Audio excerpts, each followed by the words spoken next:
Di selatan tanah Jawa, di balik tembok tua dan gang-gang kecil yang berkelok, terdapat sebuah kota yang menyimpan jejak lahirnya sebuah kerajaan besar. Kota itu bernama Kota Gede, tempat di mana kerajaan Mataram Islam pertama kali berdiri. Dibangun oleh tangan dan tekad Panembahan Senopati, pewaris tanah pemberian dari kerajaan Panjang. Di tanah ini, keagungan raja berpadu dengan kesederhanaan rakyat. Disinilah masjid, pasar, dan makam leluhur berdiri berdampingan, menjadi simbol kesatuan antara dunia, spiritualitas, dan tradisi. Kota Gede bukan hanya sebuah nama di peta. Ia adalah jantung sejarah, tempat di mana masa lalu masih bernafas dalam batu, kayu, dan doa yang tak pernah padam. Inilah cerita tentang Kota Gede, tentang kota tua yang tak pernah lelah menjaga ingatan bangsa.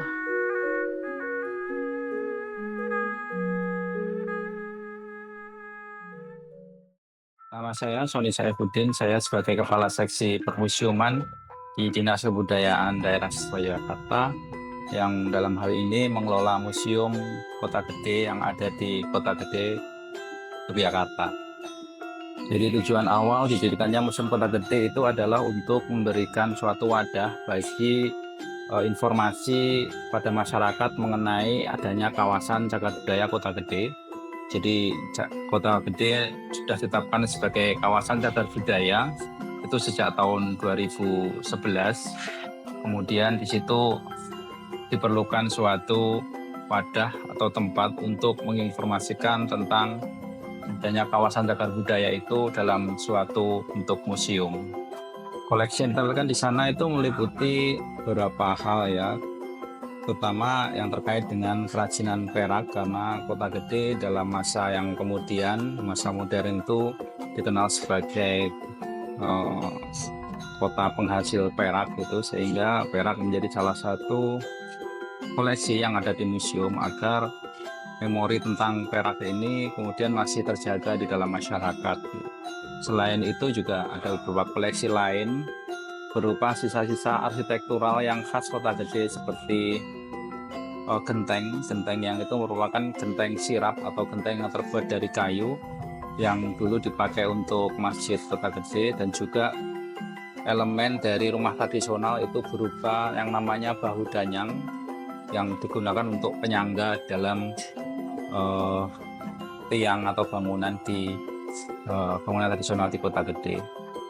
Jadi museum ini berdiri tidak lepas dari sejarahnya. Dulu ada yang namanya Pusat Dokumentasi Kota Gede ya. Pusat dokumentasi ini mereka adalah orang-orang yang peduli dengan Kota Gede itu. Kemudian mereka menjadi Badan Pengelola Kawasan Cagar Budaya Kota Gede. Itu orang-orangnya terdiri dari ada Pak Haris Zubair, kemudian ada Pak Erwito, ada Pak Priyo Salim gitu. Dan itu kemudian oleh Dinas Kebudayaan mereka kita ajak bekerjasama, berkolaborasi untuk menggagas Museum Kota Gede ini. Ya, di dalam satu klasternya di dalam museum itu menceritakan tentang landscape sejarah yang dimana Kota Gede itu merupakan kota awal mula adanya kerajaan Mataram Islam. Situ kita tampilkan berupa mini mapping tentang bagaimana dulu Kota Gede itu didirikan oleh Panembahan Senopati. Ya, jadi tantangannya adalah karena koleksi itu bersifat rentan rapuh ya, sehingga kita harus ekstra hati-hati di dalam memperlakukan koleksi itu sehingga dia akan awet, karena dia mempunyai nilai-nilai yang itu bisa kita patut untuk kita teladani begitu dalam koleksi itu, yang tentunya dengan pelestarian materialnya diharapkan juga nilai-nilainya juga akan tetap lestari begitu. Jadi misalnya kalau tentang perak, maka kita akan bisa bicara tentang nilai sejarah bagaimana perjuangan dulu masyarakat Kota Gede dengan kegigihannya membangun suatu industri perak yang kemudian itu bisa menghidupi masyarakat secara luas gitu. Dampaknya dapat dilakukan dapat dirasakan secara luas oleh masyarakat.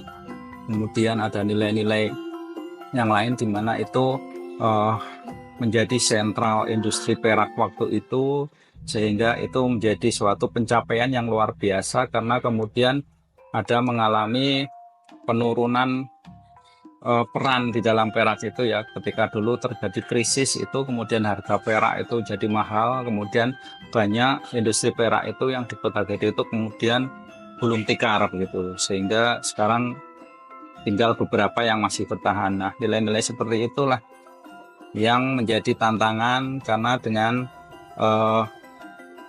adanya museum ini diharapkan masyarakat dapat mengetahui bagaimana dulu peran dari masyarakat di dalam mengembangkan perak yang ada di Kota Gede gitu. Jadi untuk renovasi besar itu tidak terlepas dari sejarahnya.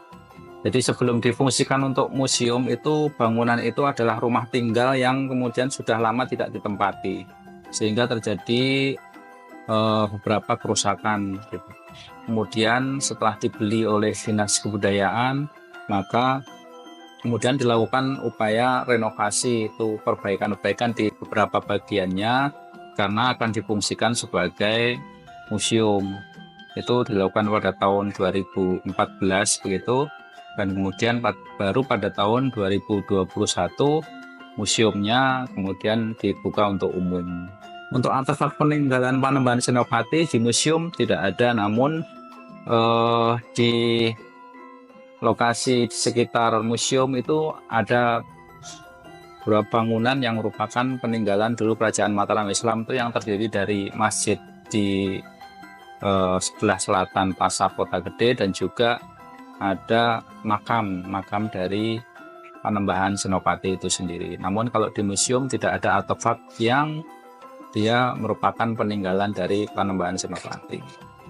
Secara arsitektural, bangunan museum Kota Gede itu sebenarnya terdiri dari 3 unsur ya. Dia ada unsur Eropa, ada unsur Cina, dan juga ada unsur Jawa. Nah, khusus untuk Jawa itu tidak terletak pada materialnya maupun bentuk-bentuk bangunannya, namun unsur Jawanya terdapat pada pola tata ruang bangunannya. Jadi di depan itu penyebutannya ada regol. Regol itu artinya adalah gerbang, kemudian masuk ke dalam ada pendopo, ada dalem, ada bangunan di samping kiri yang disebut gandok seperti itu. Nah, jadi secara tata ruang itu tata ruangnya masih menganut tata ruang seperti yang ada di rumah tradisional Jawa, meskipun secara materialnya dia sudah mengadopsi dari Eropa gitu, seperti bangunannya dia terdiri dari tembok gitu. Kalau biasanya kalau bangunan Jawa itu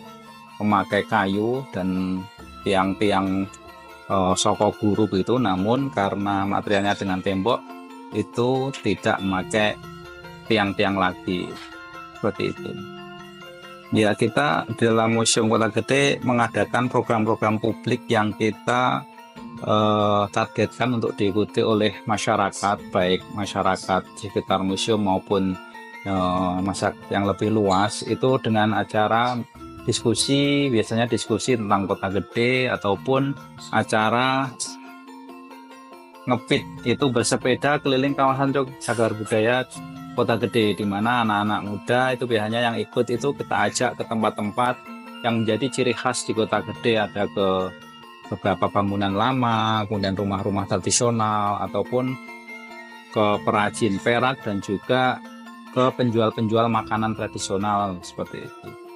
Ya, program digitalis koleksi sebenarnya dulu sudah pernah kita lakukan, yaitu dengan membuat video 360 sehingga pengunjung itu bisa melihat 360 video 360 itu tidak harus datang ke museumnya untuk melihat museum seperti itu. Namun sekarang itu sudah tidak ada karena kemarin ada kendala sehingga mengalami kerusakan dan kita belum membuat lagi. Di tengah sunyi komplek makam Raja-Raja Mataram, 2 benda tua berdiri dalam diam. Watu Gilang, sebuah batu persegi hitam legam, dan gentong genteng tempayan tua yang senyap namun penuh makna. Konon, Waktu Gilang adalah singgasana pertama Panembahan Senopati, tempat raja duduk untuk memimpin, bermeditasi, bahkan menetapkan takdir. Di sisinya, gentong-genteng menyimpan air suci untuk ritual penyucian diri dan laku spiritual para bangsawan Mataram. Bagi masyarakat setempat, keduanya bukan sekedar benda. Mereka adalah penjaga kekuasaan, penanda warisan, dan cermin dari kekuatan tak kasat mata. Diam-diam mereka berbicara, menyimpan bisik sejarah, dan memuji siapa yang benar-benar tulus di hadapan zaman.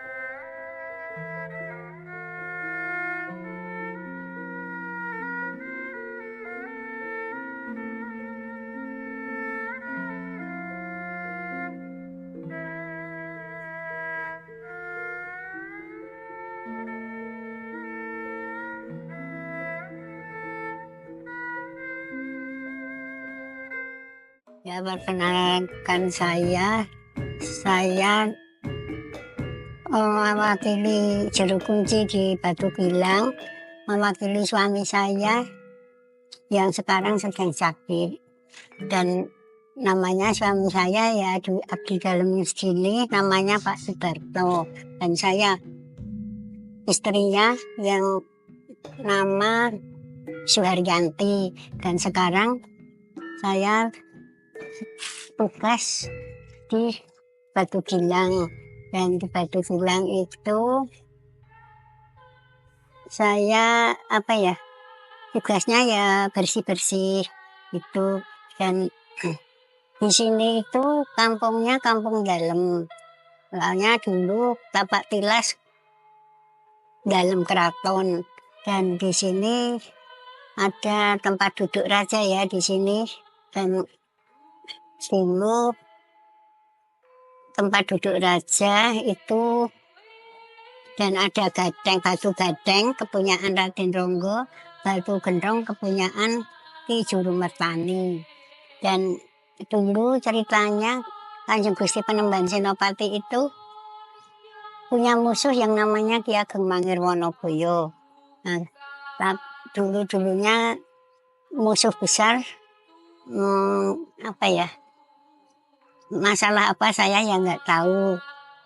Ceritanya tahunya hanya musuh tapi jadi menantu. Nah, menantu itu putra saking Kanjeng Panembahan Senopati. Dan itu putri itu disuruh barang ledek di daerah Ki Ageng Mangir Wonoboyo.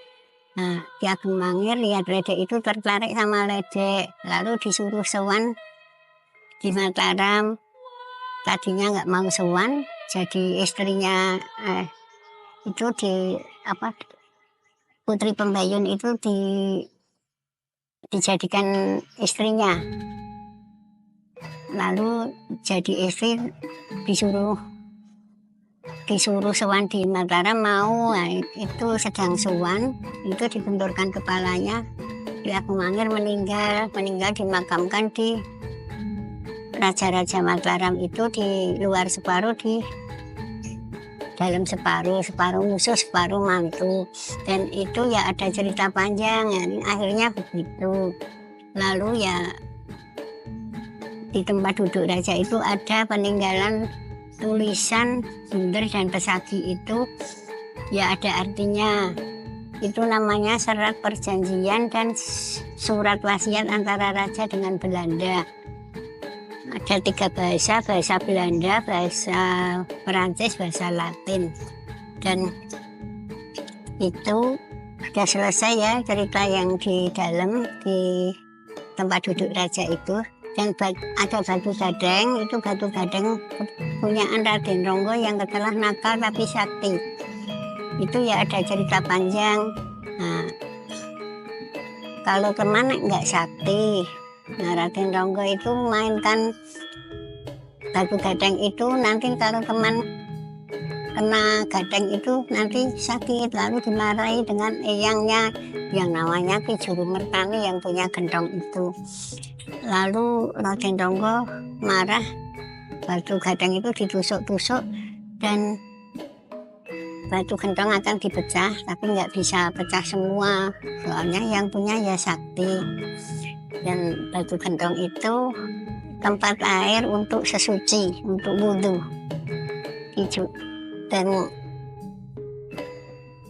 Dan itu cerita batu Raden Ronggo dan batu gading kepunyaan Raden Ronggo dan batu gentong itu sudah selesai. Dan kampung dalam ini kalau digambar seperti Semar tidur. Nah, di daerah pojok sana ada Cepuri Beteng Mataram itu namanya Bokser. Bokser itu singkatan dari Bokong Semar.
Rodotul Fatihah itu taman membuka hati, selalu jadi inspirasi bagi seluruh negeri, mengikuti jejak Nabi dan juga para wali, menyebarkan cinta dan kasih sayang yang suci, menjaga budaya bangsa kita selalu lestari, selalu disayang Tuhan yang Maha Memberi.